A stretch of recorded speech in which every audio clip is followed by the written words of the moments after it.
Tudo bom, pessoal? Meu nome é Sagi Salles, sou doutor em Filosofia pela Federal do Rio de Janeiro. Estou aqui para apresentar minha palestra para o ENFA-ENIF. O título da palestra é Contra a Verdade e a Falsidade, como a vagueza revoluciona o que pensamos saber sobre a linguagem e o mundo. Apesar do título megalomaníaco, meu objetivo aqui é bastante simples para começo de conversa. É uma palestra introdutória, tá?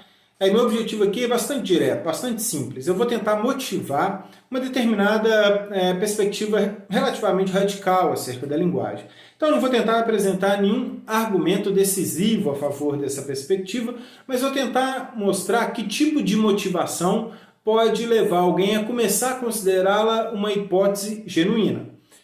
Então, claro, você pode chegar ao final dessa palestra convencido de que, sem estar minimamente convencido de que a perspectiva apresentada é verdadeira, mas se eu tiver sucesso, você vai chegar ao final da palestra pelo menos convencido de que ela não é uma perspectiva que surge do nada, de que existe motivação, que existem motivações para ela. Tá? Aquela é uma tese motivada.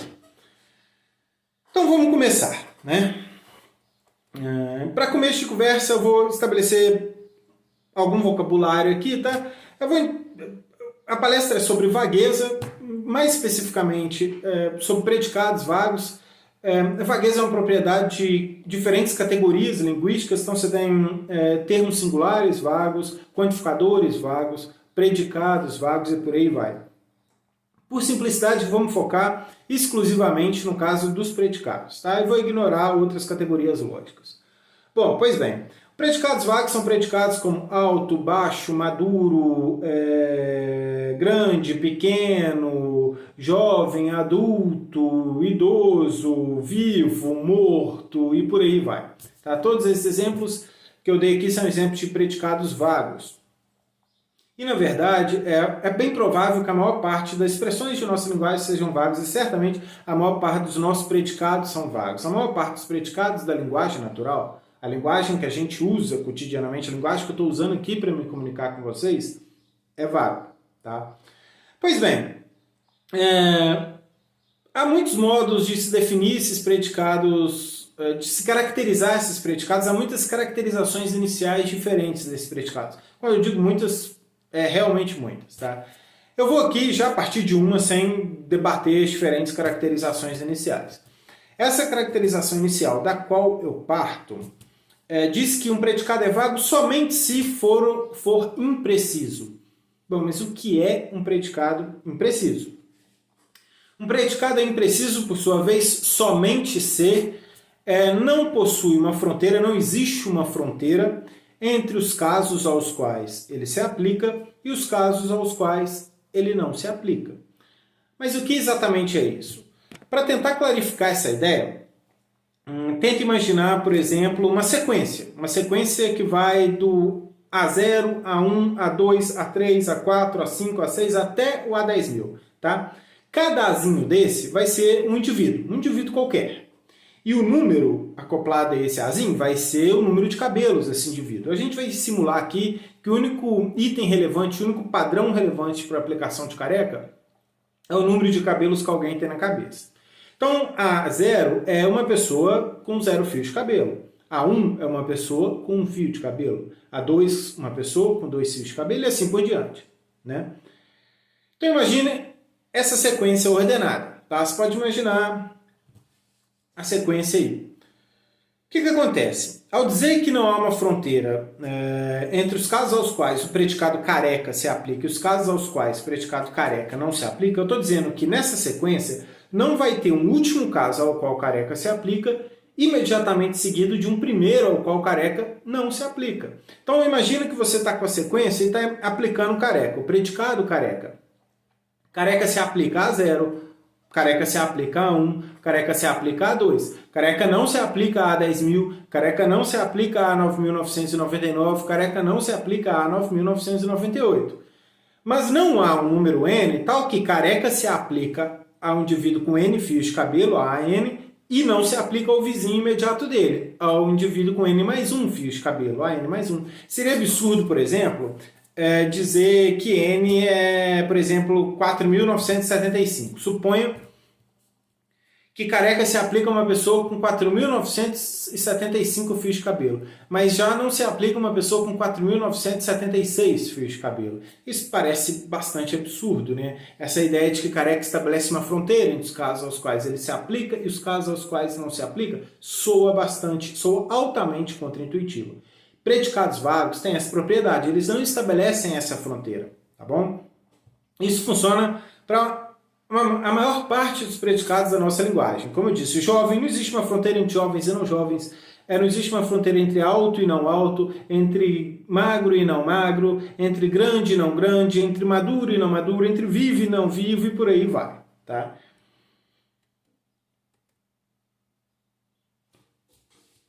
Se a gente quiser uma caracterização um pouco melhor, né, dessa ideia de imprecisão, a gente pode caracterizar da seguinte forma.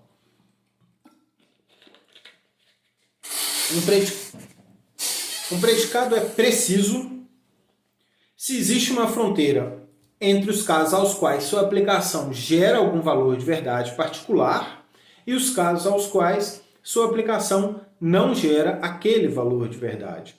Correspondentemente, um predicado é impreciso somente se não existe essa fronteira, ou seja, um predicado é impreciso somente se não existe uma fronteira entre os casos aos quais sua aplicação gera um valor de verdade particular e os casos aos quais ele não gera aquele valor.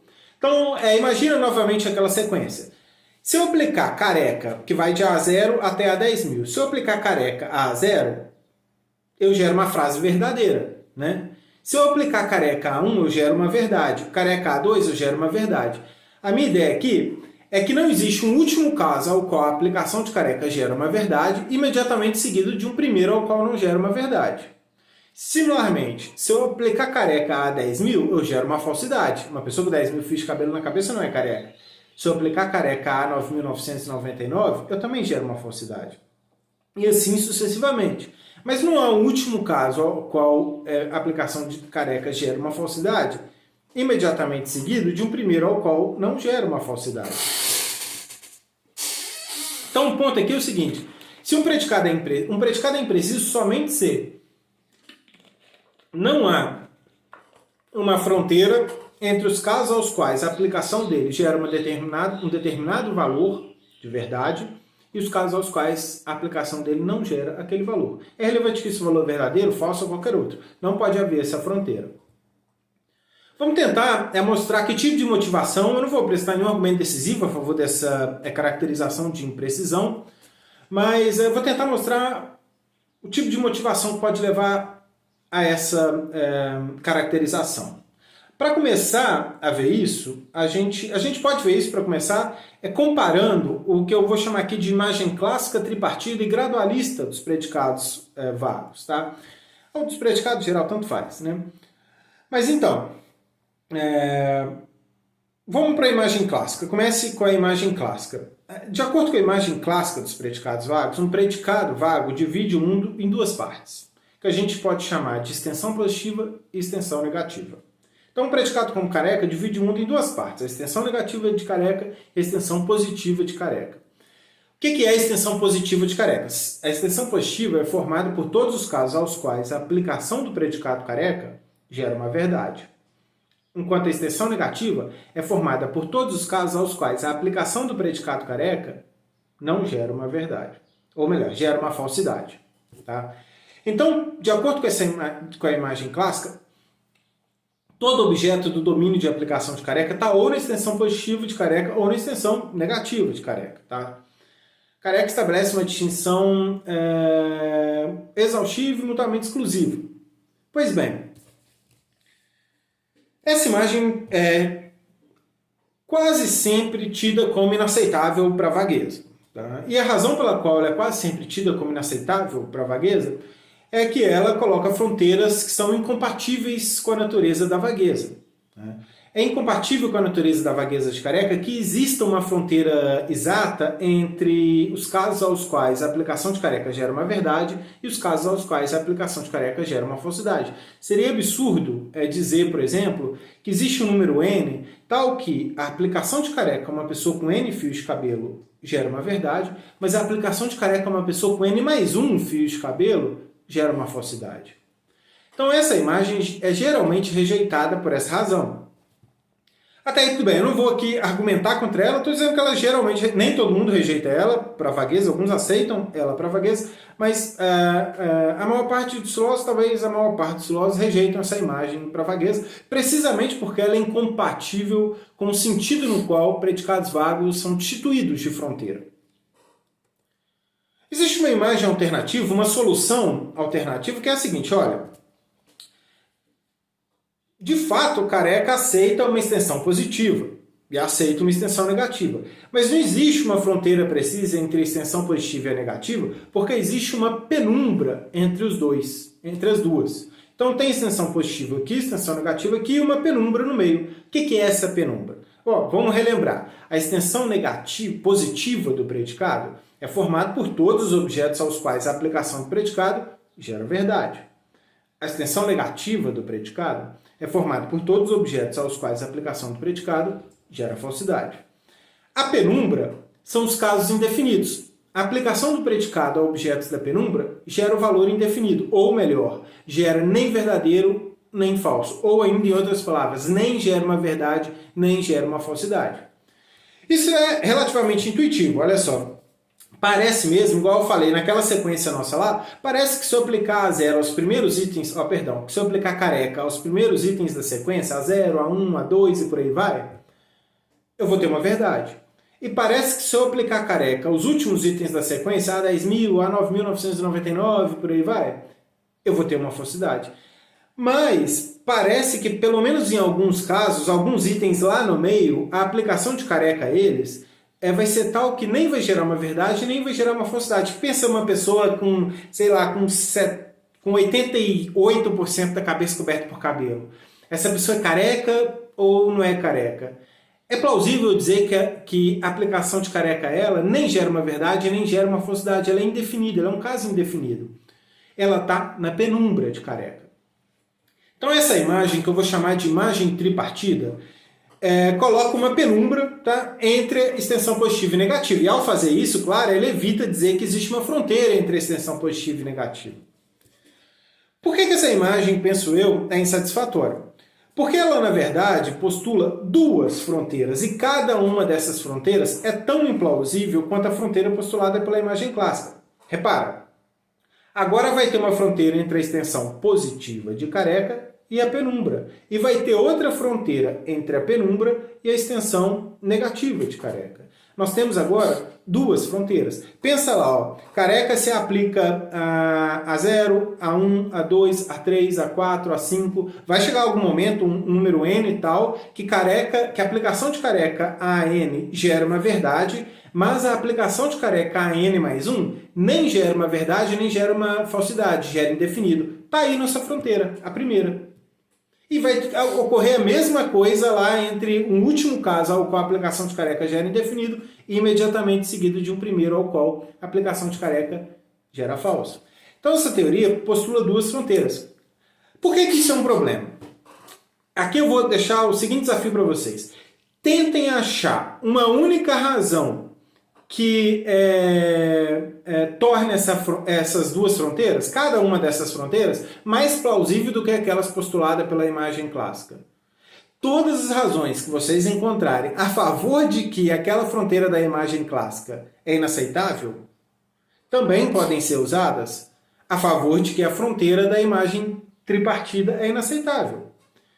Então, não faz sentido rejeitar a imagem clássica em nome da tripartida. Na verdade, a imagem tripartida, penso eu, é menos plausível que a imagem clássica, na medida que ela postula duas fronteiras ao invés de uma só. Então, beleza. A imagem tripartida parece também postular fronteiras inaceitáveis. Uma terceira opção é o que eu chamo aqui de imagem gradualista. A imagem gradualista diz o seguinte, olha, você tem... De fato, careca, há casos aos quais a aplicação de careca gera verdade, há casos aos quais a aplicação de careca gera uma falsidade. Mas verdade e falsidade admitem graus. Então, o que acontece? Na verdade, o que acontece é o seguinte, você não vai passar dos casos aos quais careca se aplica em grau, careca se aplica, perdão, dos casos aos quais a aplicação de careca gera uma verdade para os casos aos quais a aplicação de careca não gera uma verdade. O que vai acontecer? Quando você vai lá naquela sequência que vai de A0 até 10.000.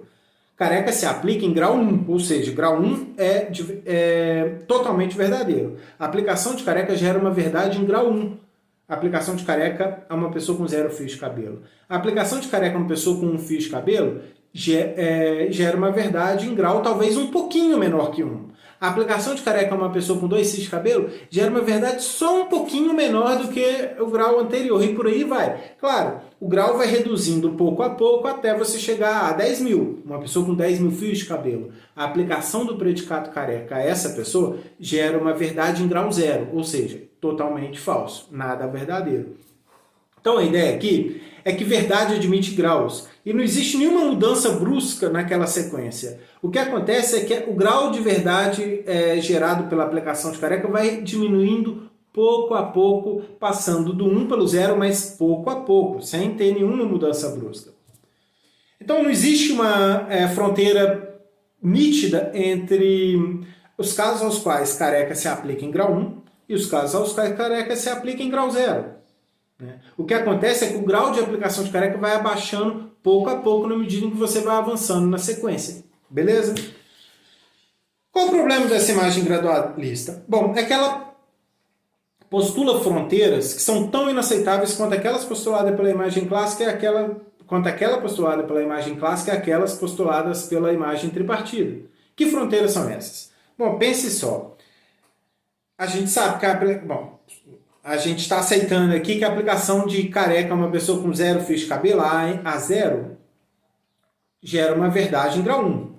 E a aplicação a 10.000 gera uma verdade em grau 0, correto? Então, em algum momento, a aplicação de careca, em algum momento na sequência, a aplicação de careca tem que começar a deixar de gerar uma verdade em grau 1 e começar a gerar uma verdade em grau um pouquinho menor do que 1. Talvez seja no A1, né? Já na pessoa com 1 fio de cabelo. Mas o que isso significa? Isso significa que vai ter uma fronteira precisa entre um último caso ao qual a aplicação de careca gera uma frase totalmente verdadeira, uma frase verdadeira em grau 1, e o primeiro caso ao qual a aplicação de careca vai gerar uma frase verdadeira em grau menor do que 1. Nós temos aqui uma fronteira, e essa fronteira é tão inaceitável quanto aquela fronteira postulada pela imagem clássica e aquelas fronteiras postuladas pela imagem tripartida. Na verdade, a perspectiva gradualista vai implicar, talvez nessa sequência que eu falei, milhares de fronteiras. Então, ao invés de uma fronteira, como a imagem clássica, ou duas fronteiras, como na imagem trivalente, você vai ter agora, talvez, milhares de fronteiras. E isso torna a perspectiva gradualista menos plausível do que a perspectiva clássica e ainda menos plausível do que a perspectiva tripartida.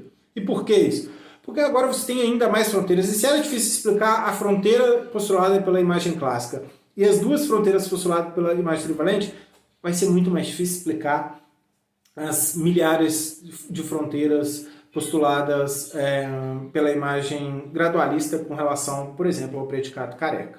Tá? Então, o que acontece? Tanto a imagem tripartida quanto a imagem gradualista parecem postular fronteiras que são igualmente inaceitáveis, são tão inaceitáveis quanto aquela postulada pela imagem clássica. Né? A definição que eu dei de imprecisão, a definição parcial, que não foi uma definição parcial, ela explica o que há de errado com todas essas três. O problema com cada uma dessas teorias é que elas estão postulando não uma fronteira entre verdadeiro e não verdadeiro, mas uma fronteira entre os casos aos quais a aplicação do predicado gera algum valor de verdade e os casos aos quais ele não gera aquele valor. A imagem clássica postula uma fronteira entre os casos aos quais a aplicação do predicado vago gera uma verdade e os casos aos quais gera uma falsidade.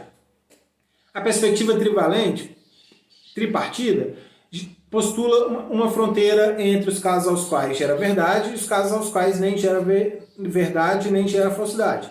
E uma fronteira entre os casos aos quais nem gera verdade nem falsidade e os casos aos quais não gera uma falsidade. Duas fronteiras. A perspectiva gradualista vai gerar um monte de fronteiras, né? Uma fronteira entre os casos aos quais a aplicação do predicado gera uma verdade grau 1, os casos aos quais gera menor e por aí vai. Bom, pois bem, então cada uma dessas perspectivas, o que soa para a gente inaceitável nelas, é que cada uma delas postula uma fronteira entre casos aos quais a aplicação do predicado gera determinado valor de verdade e casos aos quais ele não gera aquele valor de verdade. Então a minha ideia é que um predicado deve ser impreciso somente se não aceita essa perspectiva. Lembra? A gente introduziu o conceito de imprecisão para exprimir o sentido no qual predicados vagos são destituídos de fronteira, não é mesmo? Só que predicados vagos não parecem admitir nem as fronteiras postuladas pela imagem clássica, nem as fronteiras postuladas pela imagem tripartida, nem as fronteiras postuladas pela imagem gradualista. Então, uma definição de imprecisão deve excluir todas as fronteiras. A minha definição parcial exclui, né? Então, o predicado é impreciso somente se não admite fronteiras entre os casos aos quais a aplicação dele gera um determinado valor e os casos aos quais gera outro valor. Tá? Ou melhor, os casos aos quais não gera aquele valor. Pois bem, o que a gente precisa é uma caracterização de vagueza que nos permita acomodar a ideia de que predicados vagos são imprecisos nesse sentido, né? Acomodar a ideia de que predicados vagos não admitem esse tipo de fronteira, não admitem nenhuma fronteira entre os casos aos quais gera um determinado valor e os casos aos quais não gera aquele valor. A minha sugestão, já antecipando aqui, é abandonar de vez a ideia de que predicados vagos cortam o mundo em certo número de partes. O problema das teorias anteriores é que cada uma delas está dizendo o seguinte: um predicado vago corta o mundo. A imagem clássica diz que ele corta o mundo entre uma extensão positiva e uma negativa. A imagem tripartida diz que ele corta o mundo entre uma extensão positiva, uma negativa e uma penumbra. A imagem gradualista diz que ele corta o mundo entre os casos aos quais ele se aplica em grau 1, os casos aos quais ele se aplica em grau 0, os casos aos quais ele se aplica em grau x, y, z, etc. Né? Cada uma dessas teorias está dizendo que predicados vagos cortam o mundo. E depois, é claro, isso é bastante natural, porque depois você interpreta as condições de verdade de uma frase contendo um predicado vago em termos desses cortes. Então, por exemplo, de acordo com a imagem clássica, Sagi é careca é verdadeiro, sei somente se eu, Sagi, estou na extensão positiva de careca. De acordo com a imagem gradualista, Sagi é careca é verdadeiro quando eu estou no conjunto dos que são... De acordo com a imagem gradualista, Sagi é careca é verdadeiro em grau 1 quando eu estou no conjunto dos objetos que são carecas em grau 1. Né? Verdadeiro em grau X quando eu sou membro do conjunto dos objetos que são carecas em grau X, e por aí vai. Então, cada uma dessas teorias diz que o predicado careca corta o mundo em certas partes para depois poder interpretar as condições de verdade das frases que contêm esse predicado em termos desses cortes, né? Isso é muito natural. Isso é como a gente gostaria que a linguagem fosse. Tá? A gente gostaria que a linguagem fosse assim. A linguagem deveria ser assim. Mas minha sugestão é que a vagueza mostra que a linguagem, pelo menos linguagens vagas, não são assim. Predicados vagos simplesmente não cortam o mundo, eles não estabelecem qualquer corte. Tá? E nesse sentido que eles não possuem fronteira. Claro, isso tem consequências. Isso tem consequências, por exemplo, de que frases contendo predicados vagos são destituídas de condições de verdade, por aí vai. São consequências drásticas. Tá? Como eu disse, eu não vou apresentar nenhum argumento decisivo a favor disso, mas eu vou começar a apresentar aqui alguns aspectos da minha tese acerca da vagueza. Pois bem, o primeiro elemento da tese que eu quero defender aqui, quero sugerir aqui, é o que eu chamo de tese da arbitrariedade. Isso ainda não é a teoria da vagueza propriamente dita, mas o primeiro aspecto dela é a tese da arbitrariedade. Essa tese basicamente é a afirmação de que predicados vagos são predicados arbitrários. Então o que a gente tem que ver aqui é o que raio é um predicado arbitrário, né? O que é ser um predicado arbitrário? Eu vou ilustrar o ponto com exemplos, mas primeiro eu vou dar as 3 características que eu acho que constituem, tá, um predicado arbitrário. Então, um predicado F é arbitrário quando satisfaz as três seguintes características.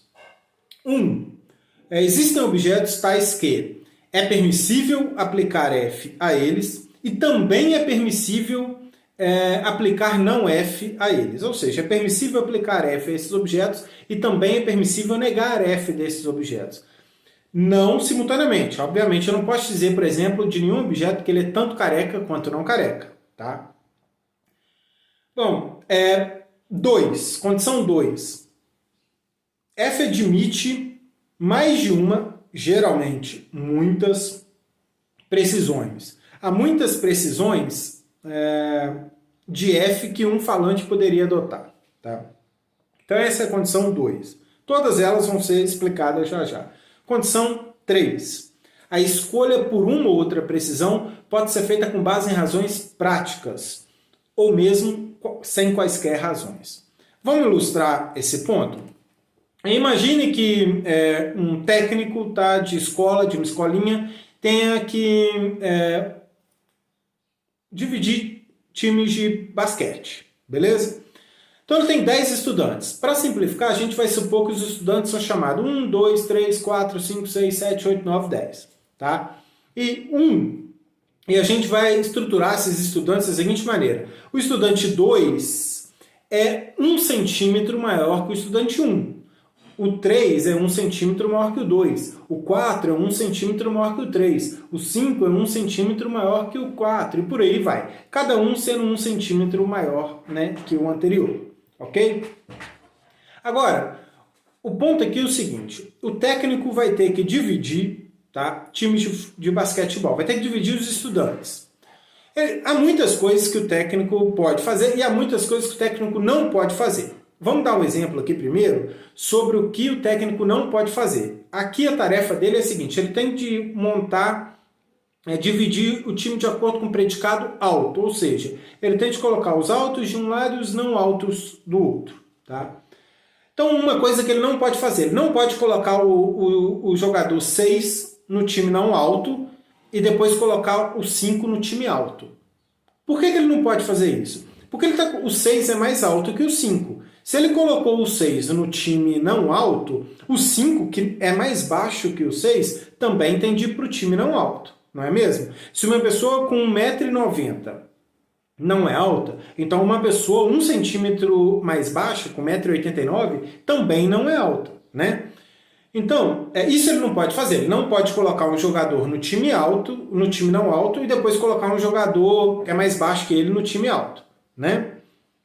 Isso ele não pode fazer. Então tem coisas que o técnico não pode fazer. Pois bem, mas também tem muitas coisas que o técnico pode fazer. Por exemplo, o técnico poderia colocar o jogador 1 no time não alto, 1 é o mais baixo de todos, ele poderia colocar 1 no time não alto e todo o resto, de 2 a 10, no time alto. Ele pode fazer isso. Ou então o técnico poderia colocar do 1 ao 6 no time não alto e do 7 ao 10 no time alto. Ele pode fazer isso, né? Ou então ele pode colocar do 1 ao 5 no time não alto e do 5 ao 10 no time alto. Então, há muitas divisões que o técnico pode adotar. Eu digo que todas essas divisões respeitam as regras de uso do predicado alto. Tá? Nenhuma delas viola as regras básicas de uso desse predicado. Né? Existem divisões que violam, a gente viu, tem divisões que são proibidas, porque elas violam as regras de uso do predicado. Mas tem muitas divisões que são igualmente permissíveis. Eu digo que elas são igualmente arbitrárias do ponto de vista semântico, do ponto de vista das regras de uso do predicado. Tá? Todas essas três últimas que eu falei são igualmente arbitrárias. Mas isso do ponto de vista semântico. Mas isso significa que elas são igualmente boas? Não, não significa que elas são igualmente boas. Só a última delas, a última divisão que eu falei, coloca do 1 ao 5 no time não alto e do 6 ao 10 no time alto. Essa última é claramente melhor do que todas as outras. E por que ela é claramente melhor do que todas as outras? Porque ela dá pra gente 2 times completos de basquete. Se o propósito era montar times de basquete, essa é a melhor divisão, de acordo com o predicado alto, um time alto e não alto, essa é a melhor divisão, Porque ela vai te dar 2 times de basquete, 2 times completos de basquete, né? Então, o que acontece aqui? Há várias divisões que são igualmente permissíveis. Mas uma delas é melhor para os fins práticos em jogo no contexto, né? Eu digo, então, que eu exprimo isso dizendo que, apesar de haver várias divisões que são semanticamente igualmente arbitrárias, do fato de que 2 ou mais divisões são semanticamente igualmente arbitrárias, não se segue que elas sejam pragmaticamente igualmente arbitrárias.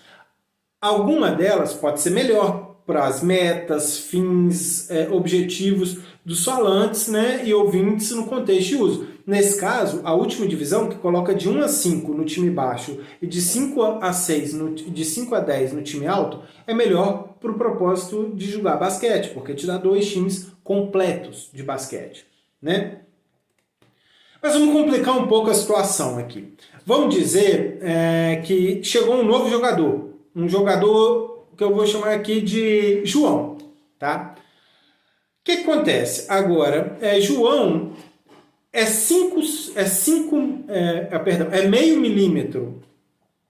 meio centímetro mais alto que o jogador número 5 e, portanto, meio centímetro mais baixo que o jogador número 6.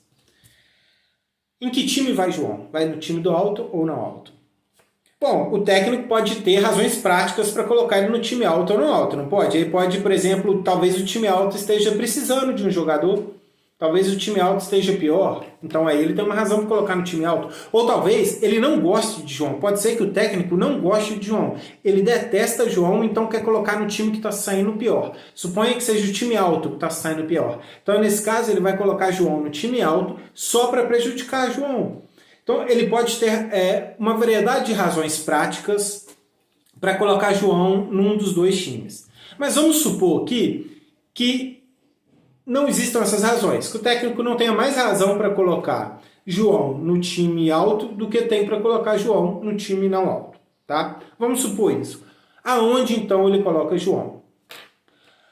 Meu ponto aqui é que, apesar dele não ter razão para colocar num ou no outro, isso não é paralisante. Né? O técnico não precisa ficar paralisado porque ele não tem razão para pôr João num ou no outro. Ele pode dizer, bom, né, eu vou colocar João no time alto e ponto. E por quê? Porque eu quero.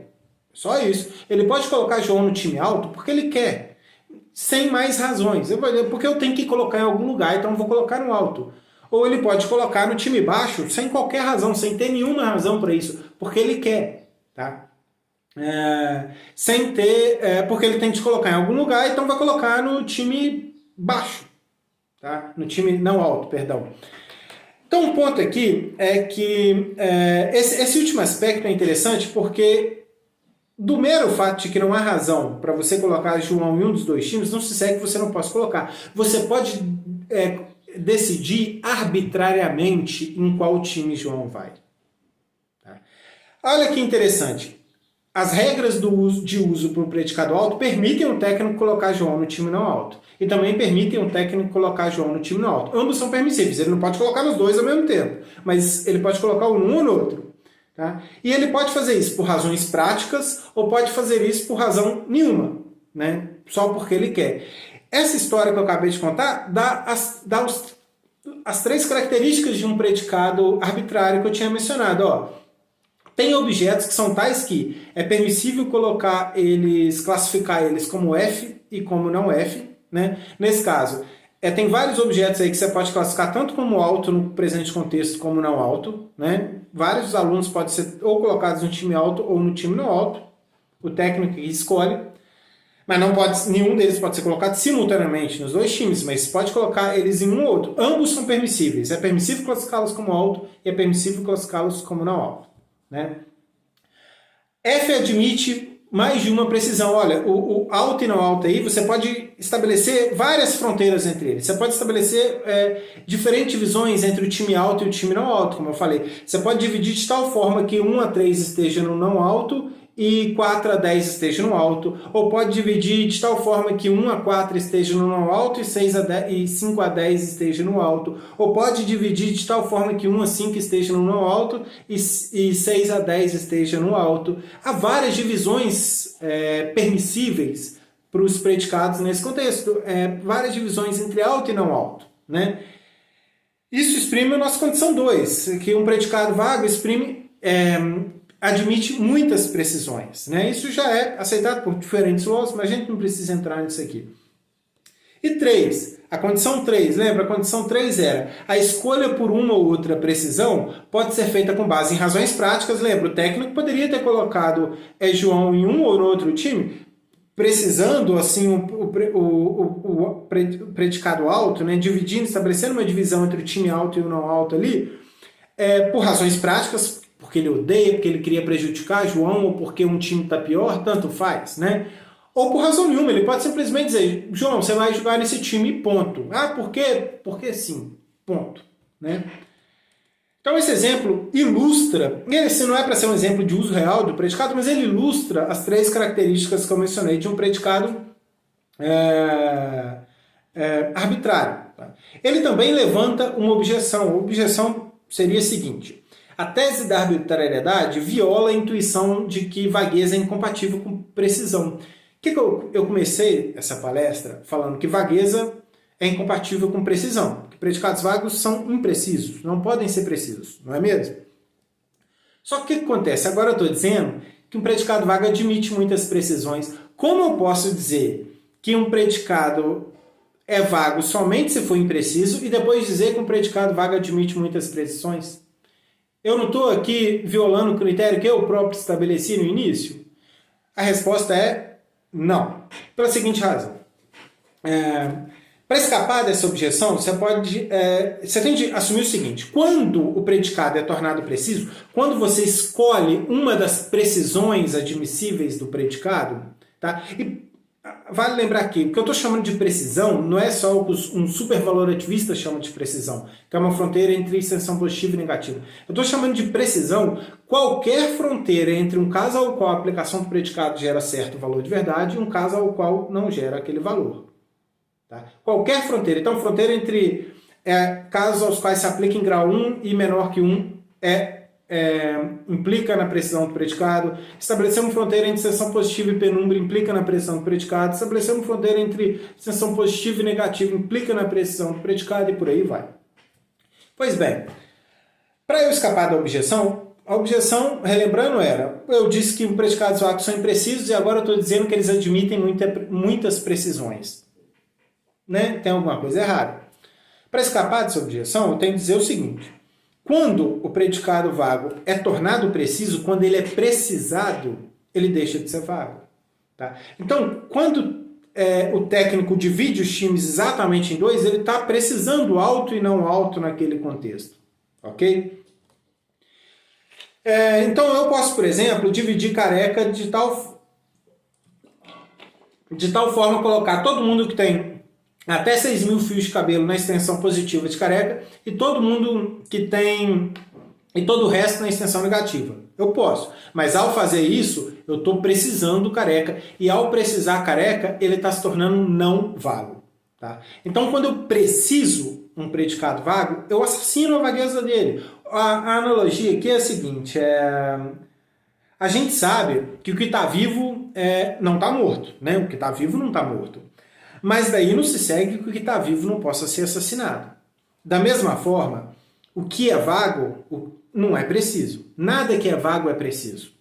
Mas daí não se segue que o que é vago não possa ser precisado. Ocorre apenas que quando você precisa um predicado vago, a vagueza dele desaparece. Similarmente, quando você assassina alguém que está vivo, a vida dele desaparece. Então, o que é vivo não pode estar o que é vivo não pode ser morto, né? Nada pode ser vivo e morto ao mesmo tempo, mas o que é vivo pode ser assassinado. A vida do que é vivo pode ser retirada. De forma similar, o que é vago não pode ser preciso, mas a vagueza pode ser retirada de um predicado vago. Um predicado vago pode ser precisado e assim deixar de ser vago, tá bom? Mas claro, quando ele é precisado, a vagueza morre, a vagueza desaparece, ok? Isso sugere a seguinte teoria da vagueza. Eu digo teoria porque é uma definição dos predicados vagos. Tá? Isso aqui é a minha definição de predicado vago. Tá? Um predicado vago é um predicado arbitrário. Já defini predicado arbitrário lá, lembre, né? Então, um predicado vago é um predicado arbitrário que precisa ser tornado preciso, isto é, não vago, para contribuir para uma frase que possua condições de verdade.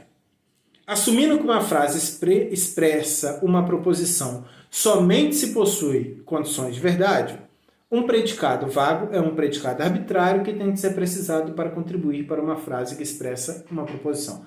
Vamos lá, de forma simples. O que é um predicado vago de acordo com o que eu chamo de teoria da vagueza como arbitrariedade? Um predicado vago é um predicado que tem que ser tornado preciso para poder contribuir para uma frase que tem condições de verdade. Então, olha só. Aqui já está um pouco dos elementos que eu falei lá. Eu estou assumindo que quando o predicado é vago, ele simplesmente não divide o mundo. Ele não divide, ele não estabelece uma divisão entre extensão positiva e negativa, também não estabelece uma divisão entre extensão positiva, penumbra e extensão negativa, também não estabelece uma divisão entre casos aos quais sua aplicação gera verdade em grau 1, menor que 1, grau 0 e por aí vai. Predicados vagos não estabelecem fronteiras, porque predicados vagos não dividem o mundo.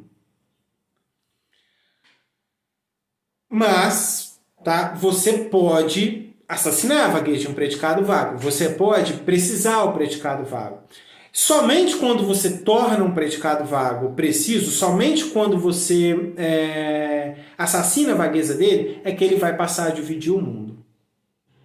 Aí, nesse momento, sim, ele pode contribuir para uma frase que tem condições de verdade. Somente quando ele é precisado, a frase que contém predicado tem condições de verdade. Então, por exemplo, pensa na frase, Sagia careca. Essa frase é verdadeira, é falsa? Não, ela não é verdadeira, ela não é falsa, ela nem tem condições de verdade se o predicado careca for mantido vago.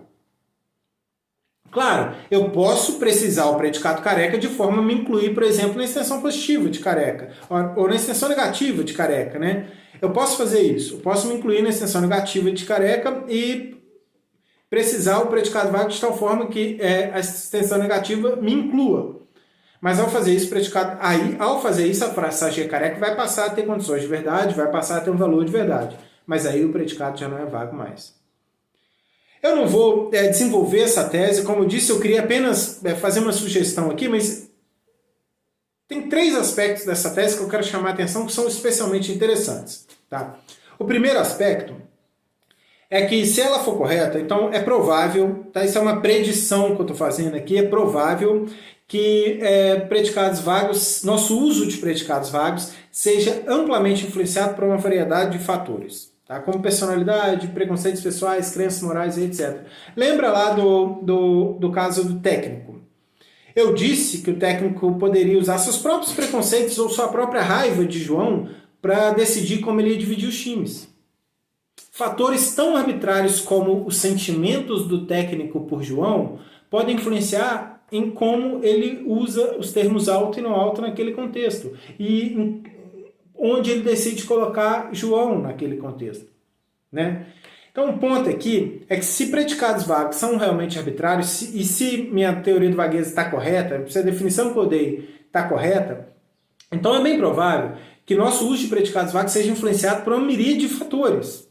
Fatores, muitas vezes, completamente aleatórios.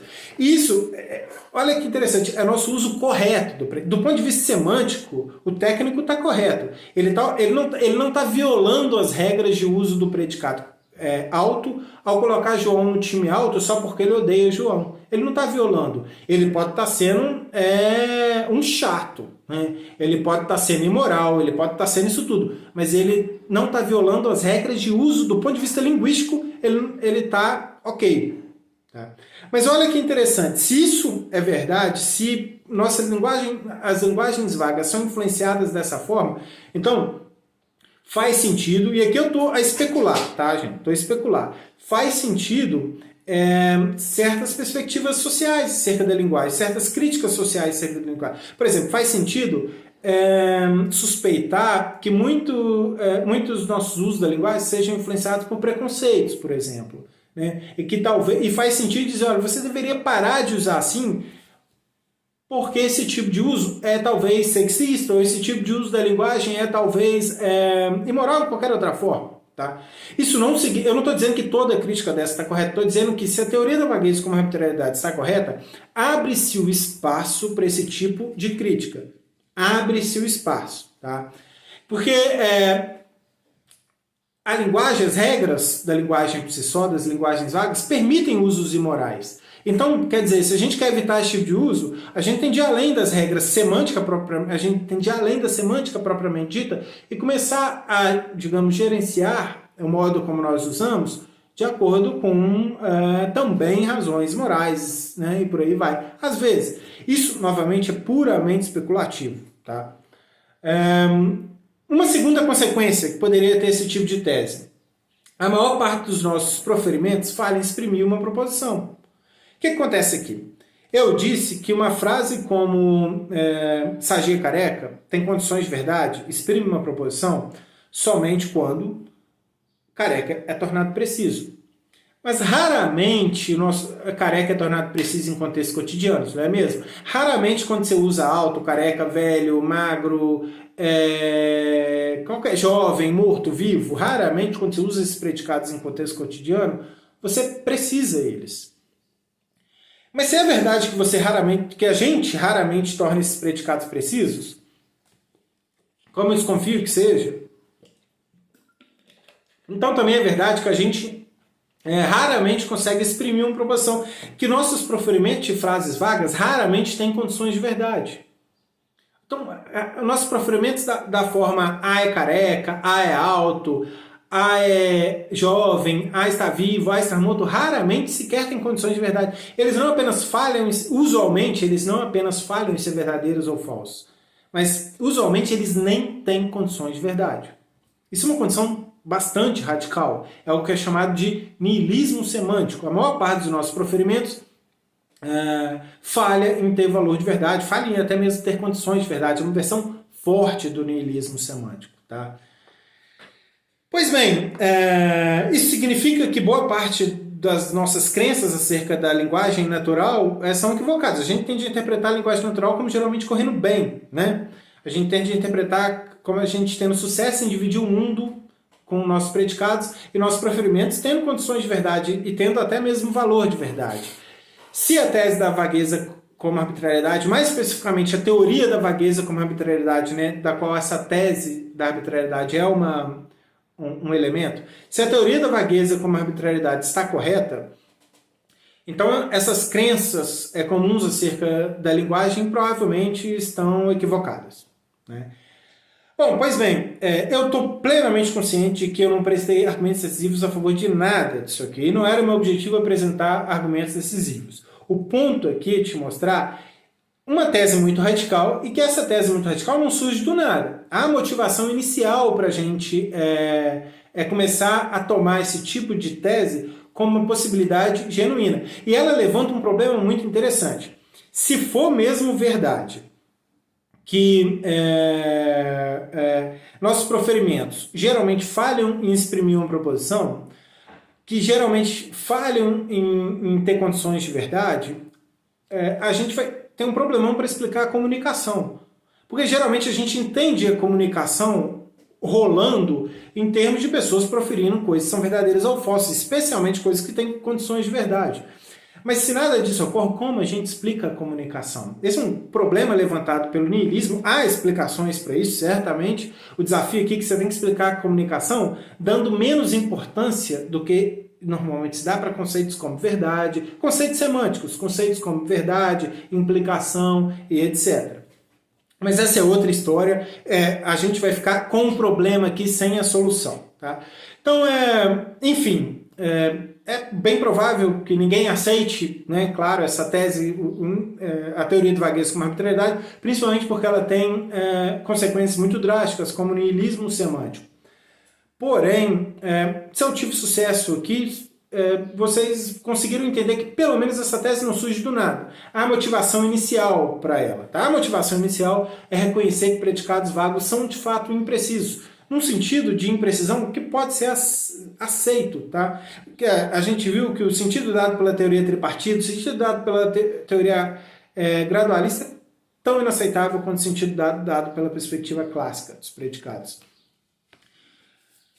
Mas é claro, há um longo caminho a percorrer, a gente teria que explicar como a comunicação é possível, a gente teria de responder se é possível uma teoria da comunicação que não dê tanta importância a conceitos como verdadeiro, como verdade, falsidade, condições de verdade, implicação e etc., noções semânticas em geral, né? Isso tem sido feito, o Brown e o Sider, por exemplo, em Vague, So Untrue, tentam fazer algo desse tipo, isso tem sido feito.